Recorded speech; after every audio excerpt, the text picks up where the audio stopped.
భారతీయ సంస్కృతికి హిందూ ఆచార వ్యవహారాలు అగ్రతాంబూలాన్ని కట్టపెట్టాయి. మానవుడు సంఘజీవి, ఒంటరిగా జీవించలేడు. తన కష్ట సుఖాలను ఇతరులతో పంచుకున్నప్పుడే సంతోషకరమైన జీవితాన్ని సాధించగలడు.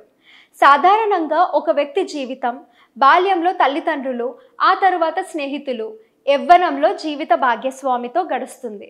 తల్లిదండ్రులు ఒక దశ వరకే తోడుంటారు. ఆ తర్వాత మనిషికి మనిషి తోడు అవసరం కనుక పెళ్లి అనే బంధం ద్వారా ఇద్దరు మనుషులను ఒకటి చేసే వివాహ పద్ధతిని ప్రవేశపెట్టారు మన పెద్దలు. రెండక్షరాల పెళ్లి అని రెండు జంటలను, రెండు కుటుంబాలను కలుపుతుంది. ఈ కుటుంబ సంతోషం జీవితకాలం కొనసాగాలంటే అందుకు మంచి పెళ్లి సంబంధం కుదరాలి. దీనికోసం పేరెంట్స్ ఎంతో కష్టపడతారు. తెలిసిన వారికి తెలియని వారికి సంబంధాలు చూడమని చెప్తూ ఆందోళనకు చెందుతారు. దీని గురించి మీరేమీ ఆలోచించకుండా జ్యోతి మ్యాట్రిమోనీలో రిజిస్టర్ చేయండి చాలు.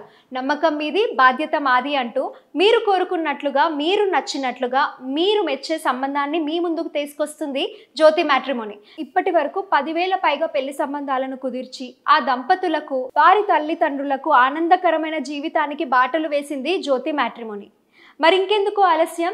అందుకు వెంటనే జ్యోతి మ్యాట్రిమోనీలో రిజిస్టర్ కండి. ఇక ఈ రోజు వచ్చిన మ్యారేజ్ ప్రొఫైల్ చూస్తే పేరు చంద్రశేఖర్, వయసు 30 సంవత్సరాలు, పుట్టిన తేదీ ఏప్రిల్ 15, 1930, ఎలక్ట్రికల్ ఇంజనీరింగ్ చేసి భువనేశ్వర్లో ఎన్జీసీలో ఉద్యోగం చేస్తున్నాడు. ఇయర్లీ ఇన్కమ్ 20 లక్షలు. వీర నేటివ్ ప్లేస్ విజయనగరం జిల్లా భోగాపురం. పేరెంట్స్ అక్కడే ఉంటారు. ఆయన కూడా ఓ ఎన్జీసీలో జాబ్ చేసి రిటైర్ అయ్యారు. పెళ్లి తరువాత కూడా జాబ్ రీత్యా అక్కడే సెటిల్ అవ్వాలి. ఇక వీరి క్యాస్ట్ వచ్చేసి కమ్మాస్. అమ్మాయి జాబ్ చేయాల్సిన అవసరం లేదంట. మంచి ఫ్యామిలీ బ్యాక్గ్రౌండ్ నుంచి వచ్చి రెస్పాన్సిబిలిటీస్ ఉన్న అమ్మాయిని కోడలుగా కావాలనుకుంటున్నారు. చంద్రశేఖర్కి ఒక అక్కయ్య, ఒక అన్నయ్య ఉన్నారు. వారికి పెళ్లిళ్ళు అయిపోయాయి. జాతకాలు తప్పక కలవాలంటున్నారు. Well settled family.